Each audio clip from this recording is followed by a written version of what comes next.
pala yung drummer nyo.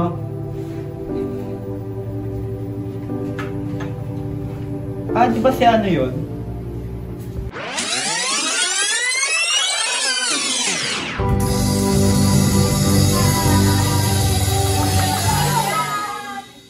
Nice, nice.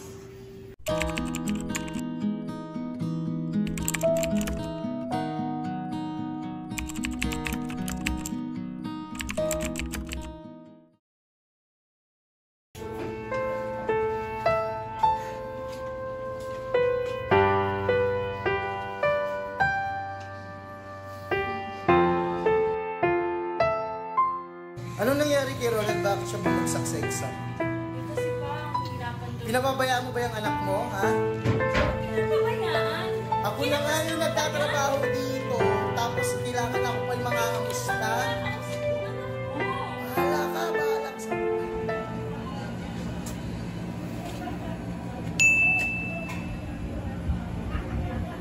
Ay, may NJF. Yung mga tropa ko, nag-aakayaman ko.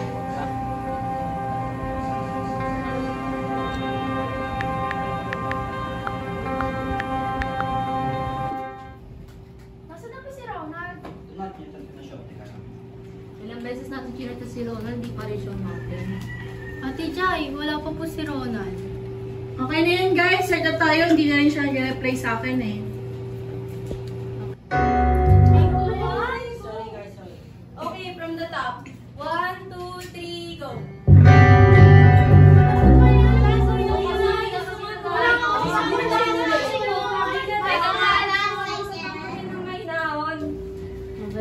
Maayos yung practice natin. Oo nga eh, wala kasi si Ronald eh. Hindi na rin kasi siya umakit sa church, tapos nag-aalala na din tayo sa kanya. Paano kaya kung manghihingi tayo ng advice kay Pastor? Pwede. Tara!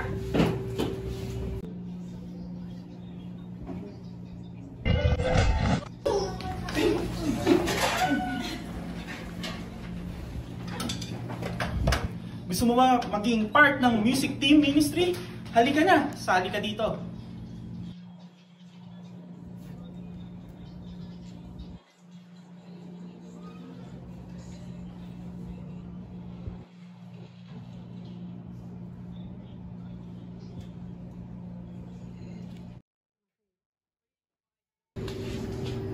Okay yun.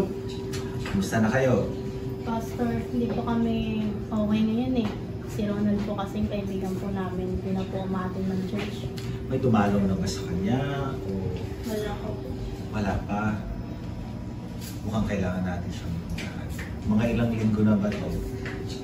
Mukhang matagal na. Sa tingin ko, kailangan natin siyang puntahan.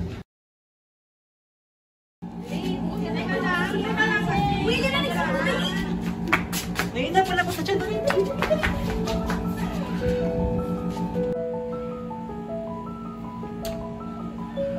Oh, ba't nandito kayo? Miss na miss ko kayo.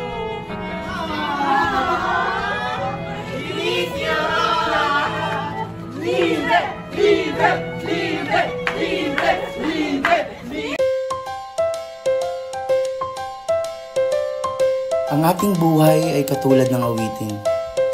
May mga panahong malungkot, meron din namang masaya.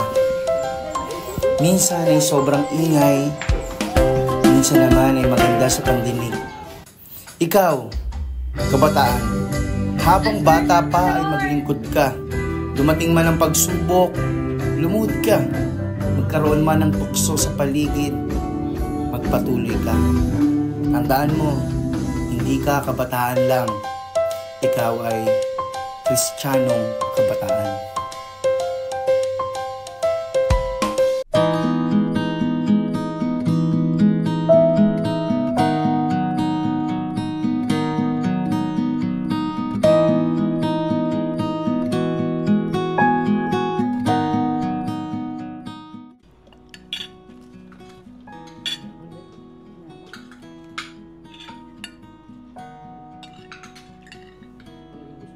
Sarap. Luto nito. Luto ng papa mo. Ikaw, masarap ba luto? Good. Wow naman. Sarap ng ulam. Buo tayo ulit. Kaya na po. Yan, maganda buong pamilya eh. Yan. Pahingi nga ng salad yan, anak. Oh, thank you, thank you, thank you. Panga pa lang.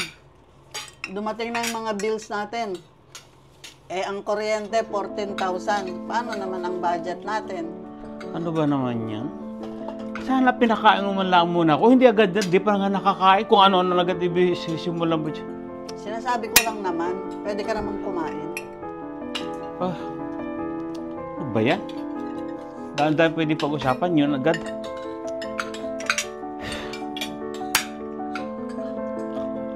Walang gana. Kayo na kumain. Ako na. Ano ba yan pa? Sinasabi ko lang naman. Oh, mahal naman itong cable link na ito.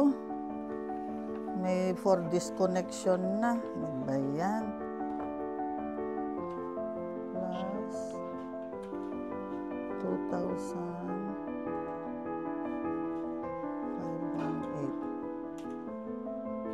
3,000 na kaagad. Nako, ang kuryente.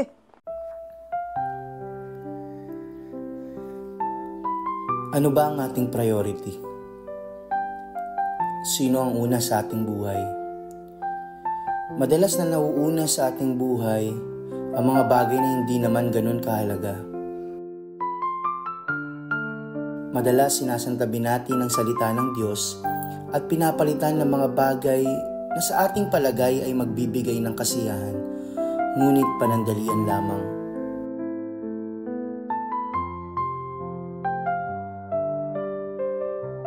Kailan tayo tatawag sa Diyos? Kailan tayo mananalangin? Kailan tayo sasamba? Kailan tayo magtitiwala? Kailan? Kung hindi ngayon, kailan pa?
Talaga. Budget talaga. Yan ang gusto ko asawa ko. Magaling sa budgeting eh. Eh, medyo kapos nga pero siguro magkakasa din ito sa awa ng ating Panginoon. Ako, my dear, huwag mong problemahan yan. Ang sabi rito, tinan mo ang sabi rito. Diba? Sabi niya, magtiwala ka lang. Magtiwala ka lang. Talaga pa tayo.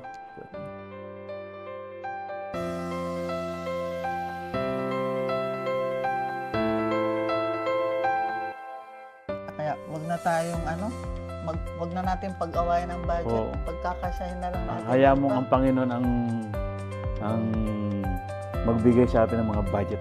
Basta sumunod lang tayo sa So, Kanya. sunod lang Huwag tayo. na tayo mag-away, ha? No question asked. Okay, huwag na tayo mag-away. Labing lang. Yeah.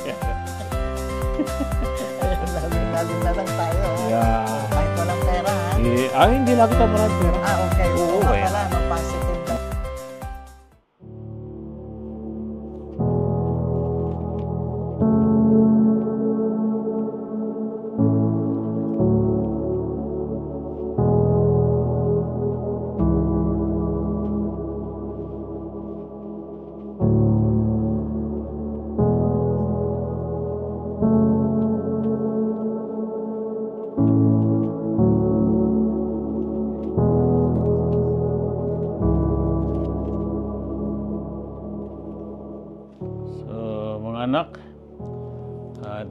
family natin ay lagi nating bibigyan ng kaluguran ng Panginoon.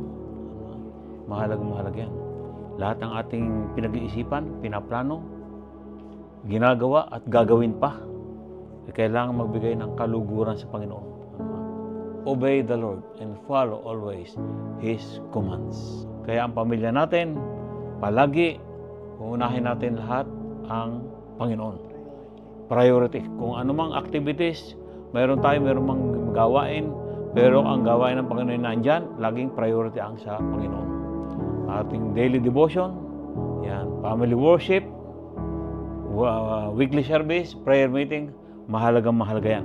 Kung ang ating physical na katawan ay kumakain na ng mga pagkain, gaya na kinain natin kanina, ganon din ang ating spiritual na katawan. Pinapakain din yan ng salita ng Panginoon. Para tayo lagi malapit sa Kanya.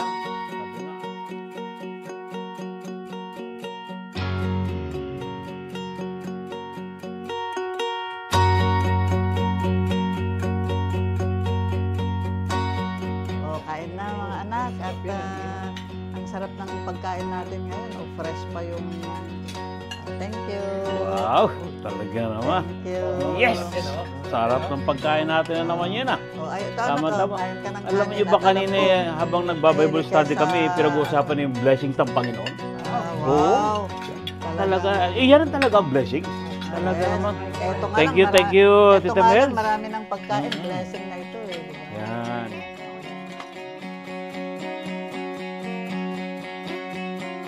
Salo-salo sa pagsubok, salo-salo sa mga paghihirap, pero ang mahalaga, salo-salo sa pagtitiwala sa Diyos. Salo-salo sa pananalangin at salo-salo sa pagbangon muli ng isang pamilyang sama-samang nagpupuri at naglilingkod sa Diyos.